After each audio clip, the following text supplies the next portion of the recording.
Business with a servant's heart. Welcome to the podcast. Inspiration, motivation takes. Listen to the podcast. We're all about to talk about life. Our guests will share their life story. We want you to success in life and business. We're ready and we will start shortly. We're gonna talk about life. We're going to speak on business. You're gonna shine bright. We are going to witness. Business with a servant's heart. With hosts Steve, Ramon, and Ray. Inspiration, education talks. Listen to the podcast.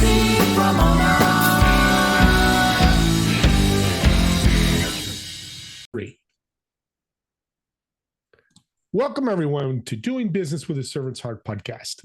I'm your host, Steve Ramona. I am so fired up to have you join us today. I just had a 5-10 minute talk with our guest, and you're going to be blown away. Now, we dedicate this podcast exploring the idea of the servant's heart in your business and in your life, and how that can make an impact and change in your world.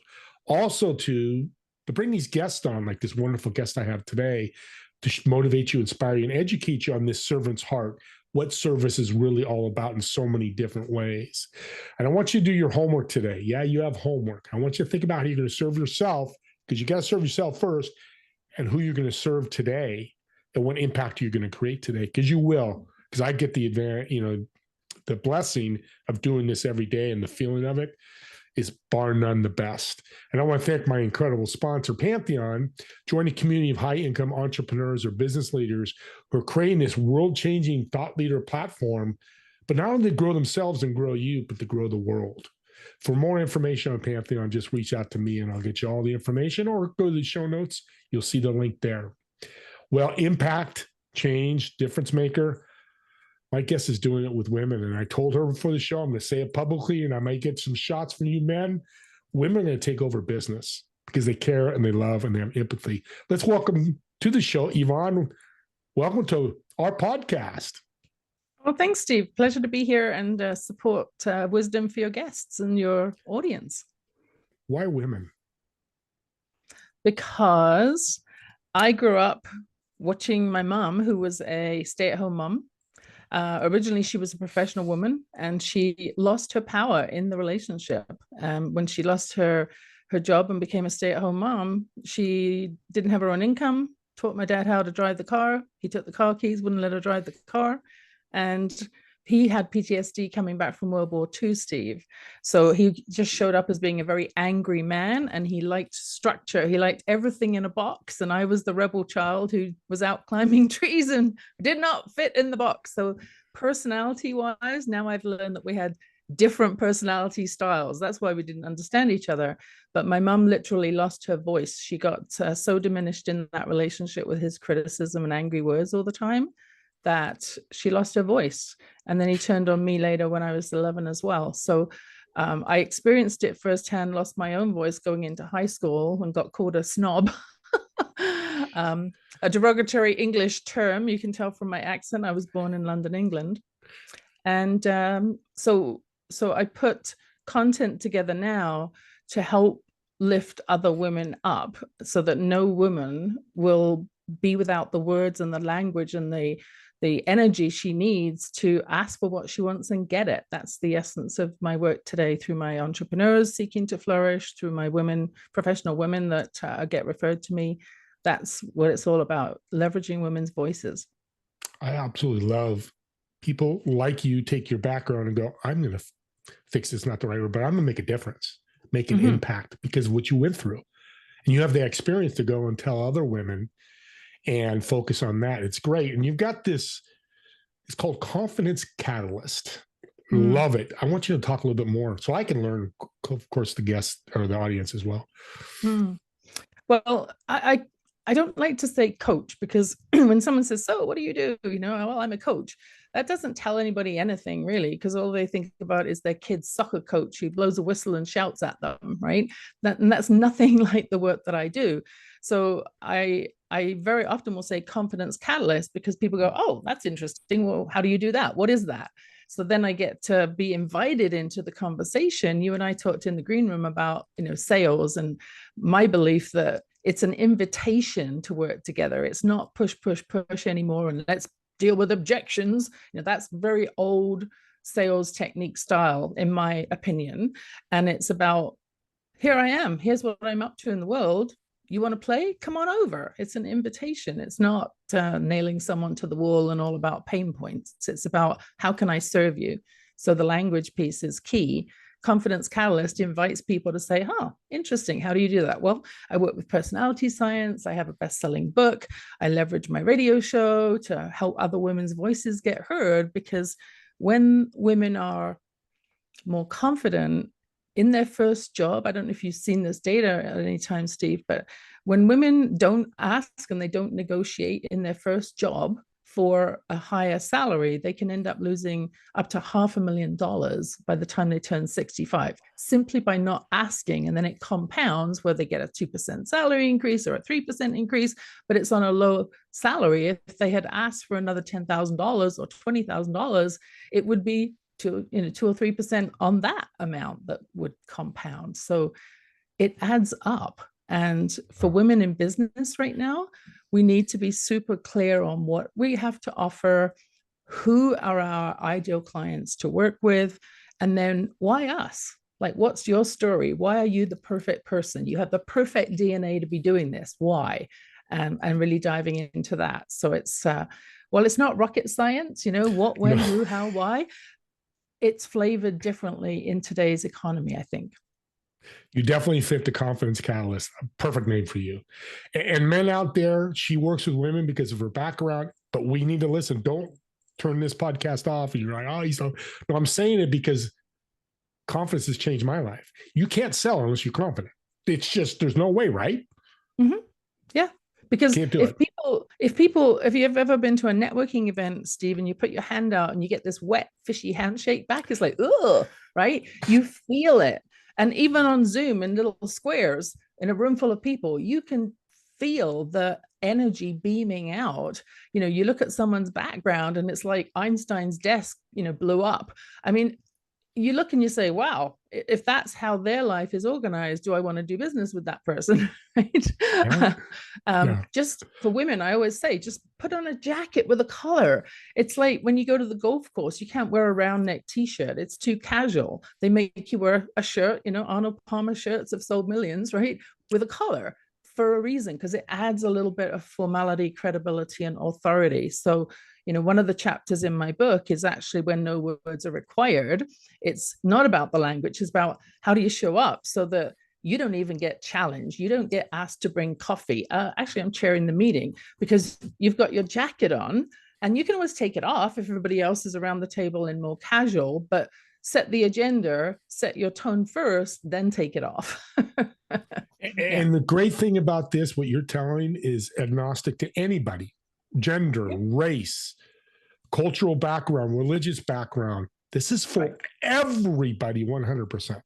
Everybody, yes. I mean, when we listen to newscasters, the ones that you believe that are credible, they have a deep tone. They're not sounding like they're talking like Mickey Mouse, which isn't so often the case when it's men, but the deeper the tone, right? The politicians that have, a navy shirt and a navy suit and a white shirt, this high contrast, it's a crisp fabric.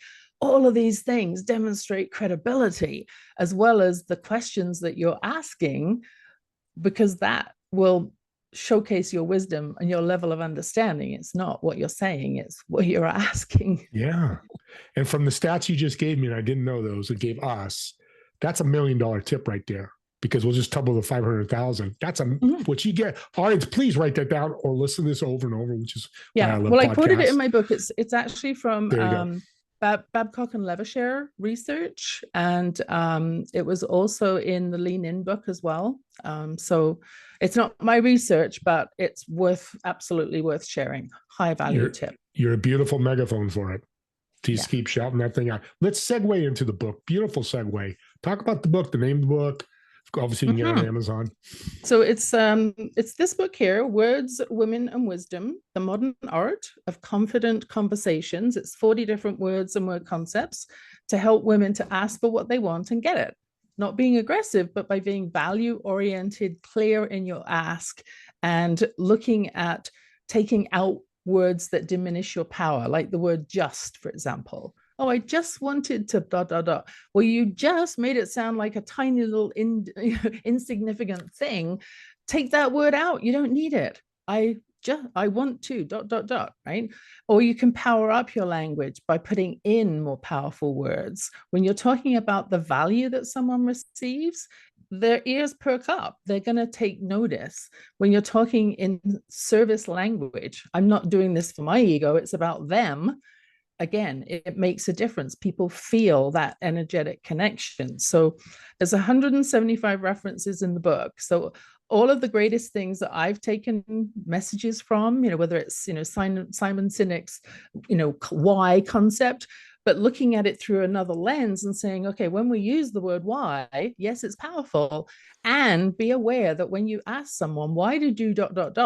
when you put why and you in the same sentence, it sounds like an interrogation most often. So be very cautious, and maybe you switch up why. Instead of a why question, it's a how question. Oh, that's interesting.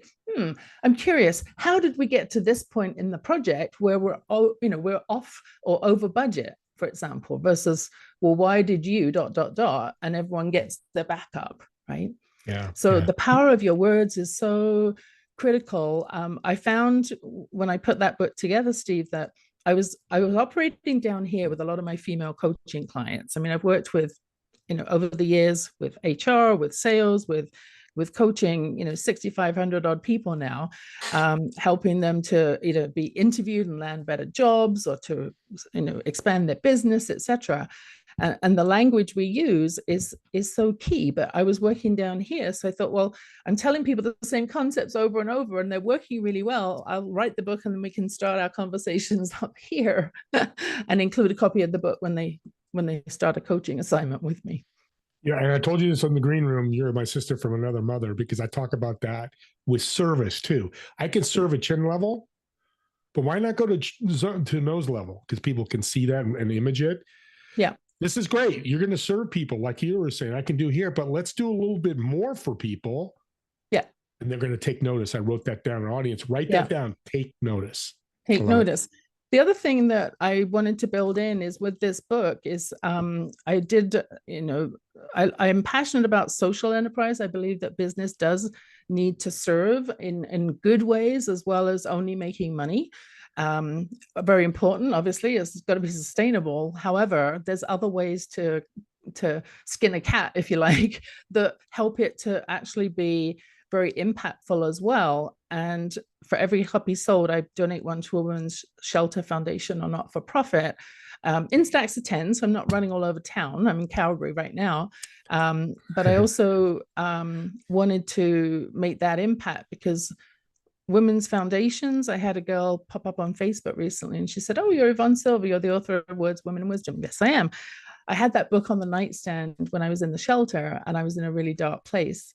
And I'm actually just about to launch my own course. I've got an e-course, I've got a book coming out, and things have really turned around for me. Well, Steve, I don't know what difference my book made to her, but it touched my heart. The fact that she even remembered told me that it made a difference. So that's part of the work that I do. So if you're listening as a business owner and you don't currently have a social enterprise element to your business, I highly encourage put that in, because people are looking for that now. They love the social enterprise way of helping to build a company, the company that's doing good as well. Sharing your heart. People love that now, because heart is missing when you can show that. And thank you for sharing that, because people, when you do business with a servant's heart, you're not going to hear all these stories. When you do, like you did, I've been blessed as well. It's a blessing, but you've probably had hundreds of other people have read your book and same thing has happened. I always keep that in mind. So thank you for sharing. Now let's jump into this. You're very successful. This helps you be successful, but what's the definition of success to you? To me, it's about the word choice, because as women in particular, it's not only about making a certain amount of money, it's about how much quality of life does that give you? Because if you have, 5 kids, I mean, we were talking earlier on about your colleague who has 7 kids, right? So, if you have a lot of children, it's not about buying their love with things, it's about the quality time that you get to spend with them. So success to me is about making choices that align with your values and give you the chance to play in the most exciting way. Play with creation. Yeah, that's so. I love the word choice. That's fantastic. I give you a tough question, you may answer it like a professional. I love it. I didn't think that was a tough question, actually. See, and that's why she's on here. That's you smart. and I are so aligned, Steve. Yeah, you really are. And I want to talk about the radio show, because the book, and you mentioned earlier, which I love, the radio show, Get This Message Out. Talk about what the idea was and what it's all about. Mm-hmm. And while she drinks the water, she is so open-hearted. I'll get her contact information at the end here. Thank you. The Words, Women in Wisdom radio show, I started it about 5 years ago. I had a colleague of mine who was in the Evolutionary Business Council I was a member of at that time, who said, our station has a slot opened up. And I'm like, oh, interesting. Because having interviewed and hired, I say 6,000 plus people, I love interviewing. I love finding out about people. And so the show is a way for me to showcase women who've risen from tragedy to triumph and are now out in the world doing really interesting work that deserves to be showcased. So it is by invitation only. And some of my guests have included Natalie Ledwell with Mind Movies, Teresa de Grobar, who founded the Evolutionary Business Council, Dame Clarissa Burt, Deb Drummond out of Vancouver, I interviewed just recently, entrepreneur. And those are the stories that we talk about, the grit. We talk about some of the things that have made a difference, lessons learned along the way. And then also, if they have a social enterprise element, even better. I had one gal on a little while ago, sticks with me, Brisa Alfaro, who was a hairdresser in her early 30s, had a stroke on a plane and ended up with Pons syndrome. So she was locked in. All she could do is move her eyes. And her mum bought her some John DeMartini tapes, and she was listening to those and finally put all of her energy in her little pinky finger and started to twitch it. And her mum saw, and she then went on to use the power of her mind to focus her energy. And now she's out running marathons and speaking engagements. I mean, it's an amazing story. Are you kidding me? No, oh my I'm not. God, what I know you're not. I don't know why I just said sorry, audience. But it's just my response to that story. I mean, that's miraculous. It is. And so she's a big advocate for stroke survivors, obviously. And that's one of the ways that she is passionate about her work. So whatever we're doing and whatever we've lived through, that's where we can look and say, okay, what did I learn along the way? Who can I bring along with me on their journey that hasn't had this experience yet? And if I can shave 10 years off their learning by giving them 1 or 2 concepts. That's why, the book was going to be 52 ideas originally, one for every week of the year, like Gretchen Rubin's 52 ideas.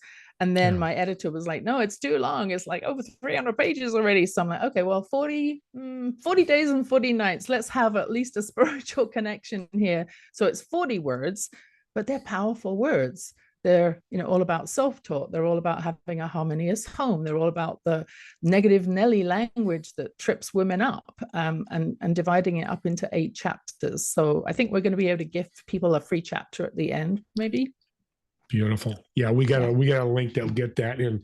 Risa's story. Risa was the story, right? Brisa, Brisa, Brisa Alfaro. Happy to connect you, Steve, if that's of interest. I see. Here we are serving each other right. That's why we are so aligned. But here's the thing, audience. If you have friends or family that have a catastrophic events like that, that's a story. Now, it's miraculous, but even if she recovered halfway, she's out helping others.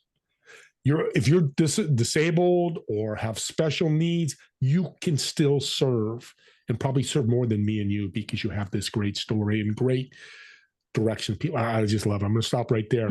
Last thing I want to ask. Can I add something, Steve? I would love for you to. about special needs because my son is special needs, and he's an artist. So he's one of my favorite clients. When people say, well, who are your clients? Well, he's one of my favorites. He's got a seizure condition, developmental delays, but he also is passionate about art. So about 8 years ago, he started looking at his artwork and decided, since he was having a challenge getting a credit card application, and he was, because they don't know how to categorize him, and he saw this Operation Smile telethon and came running in, Mom, I want a credit card.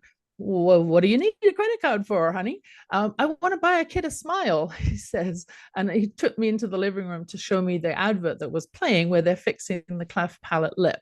So 3 months later, no credit card application. His stuff keeps going in the junk pile at the bank. So he says, Mom, I'm getting fed up. I'm going to sell my paintings and raise money. So that's what we did for several years. We put him on, I put him on global TV. I got him a first round Dragon's Den pitch, and he sold enough paintings and prints, because we turned them into prints, to have 5 surgeries paid for Operation Smile. And that's a special needs kid. So what are your kids doing, ladies and gentlemen? If they're between 6 and 12 and they're not contributing in some way, and they're on their phone in their room all the time, hello, there's a whole world out there that people can make a difference. Because if that's the difference he could make, think about all those smiles that he's now impacting because he chose to do something, right? Takes the, oh my God, I love, what's his name? His name is Alex Gorski, Gorski. Alex, yeah. I'm throwing love at you right now in the universe, and give him a hug for me, because if he can do it, where are those abled kids out there that, like you said, what difference? It doesn't have to be that big. It could be small. We're not saying you got to buy $5,000 worth of smiles, but just make a difference. Just find a way to make a difference. Yeah. Pay it forward. That's what it's all about, right? People talk about, oh, well, it's about giving back. No, it's not. It's about paying it forward. Yeah. On that note, let's end with this question. What's one tip you're going to give women who want to be better communicators and have better power? What word or what should they do to take that first step to be better? I think at the end of the day, Steve, the single word that makes the most difference is the word believe. Out of all the words in my book, when you have a belief, an inner strength that you're willing, at least, to take a different approach, have a different perspective, to take a different action to get something, the classic example of, if you want something different, then do something different to get it. Be the change in the world you want to be, Mahatma Gandhi, is believing that something can change if you're willing to change and willing to claim it.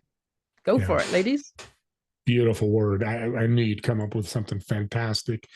And reach out. I'll get the book information again. Reach out, get the other 39 words and read the book. I might just read it, even though I'm a man. So you men out there, there's plenty in there, in there, Steve, to learn from. And even if it gives you a different appreciation for, how to speak more, speak differently to women and appreciate their perspective when they're showing up with at a boardroom table trying to pitch something with a room full of men, it's valuable in that alone.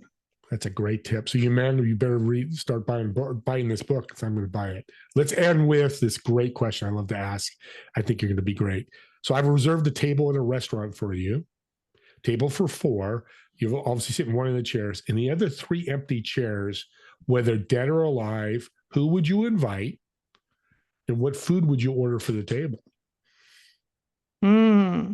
Well, I'm going to have to say right now, one of my favorite persons on podcasts to listen to is Mel Robbins, the author of the new book, Let Them. Obviously Oprah, because, iconic, right? And I think also Jane Fonda is springing to mind too, as a woman who has continued to focus on not just her own health, but how to live a healthy lifestyle for other women. So I would be ordering healthy choices, so low carbs, high protein, empowered superfoods, as part of the menu if I was ordering for them. Amazing. Those 3 women you picked, their words made them powerful. Yeah. Oh, I mean, I'm thinking all 3. I could think of the words they've said, the phrases they've said to change the world, to make a difference. All of them. Thank you for sharing that. That's wonderful. I love that table. I might have to wear a wig or something and be the other woman there, but we'll work about that later. Bring another chair. You're a blessing. I just met you today, but I feel that you really care. You have a business, but you care with your business, and you're telling other people to do that. Thank you. Thank you for spending the time and sharing with my audience, because I know they're going to be super happy to listen to this show. But how can they connect with you? I know they're going, Steve, get to the connection. How can we find her? Well, they can reach out on LinkedIn. That's one way. And also through my website, yvonnesilva.com. There is a connect tab on there. There's also a free gift tab, which is where you can pick up a chapter 8, which is the chapter on when no words are required, using the power of silence, your body language, energetic resonance, etc. And pick up that free chapter of the book and go from there. It is on audiobook too. I had a friend of mine who was dyslexic, and she said, well, I'm never going to read your book. I'm like, okay, well, how can we make that happen? People keep saying you have a lilting English accent. Okay, I'll do my own audiobook. Beautiful. And look at you serving again. All right, that's another $1 million tip. Listen to your customers, listen to your clients, and make those. I just love it. All right, I'm going to tell you, we talked about love. I love this woman. She is fantastic. Thanks, Steve. So nice to join you today. Oh, it's been great. Talk about, again, the book, name of the title, where we can get the book. It's called Words, Women, and Wisdom: The Modern Art of Confident Conversations. So the cover looks like this, and it is on Amazon as a ebook, as a physical, soft copy book, and then it's also available on Awesound, AWESOUND, which is where the audiobook lives. Beautiful. We'll get you information. Just reach out to me if you need the audio. And then the radio show, where can they find that in the name? So that is on bbsradio.com. And it's called the Words, Women, and Wisdom Show. We'll have the link in the chat too. Thank you again. Audience, subscribe to the YouTube channel, and you hear them all podcasts do it. I'm glad they do, but here's why I say it. These links are gifts. And here's a great example. You heard Yvonne. She wants to help women, and she does help. 6,500 people she's worked with or talked to. She's not just starting this yesterday. So you're listening to this, even men like I am. I know a couple of women I'm going to share this with that are struggling with words, struggling with business, struggling to move forward. Grab this link and share it with them. To me, it's a truly gift. They go and they contact Yvonne. Maybe Yvonne hires, they hire Yvonne. Maybe Yvonne gives them a tip, and it changes their life, and you impact them. I'm getting chills right now, because that's what you can do with podcasts or her radio show. It's the same thing. And present it that way. Hey, Joanne, I just heard this podcast. I think it resonates with you. I think she can help you. I think she's got great ideas. Now, if they don't listen to it, that's on them. But just that's what we do as service. When we have a servant's heart, we give gifts. Keep giving those gifts. And as always, me and Yvonne want to thank all of you for watching or listening to this podcast. And we'll see you all in the next episode of Doing Business with a Servant's Heart. Have a great day, everyone.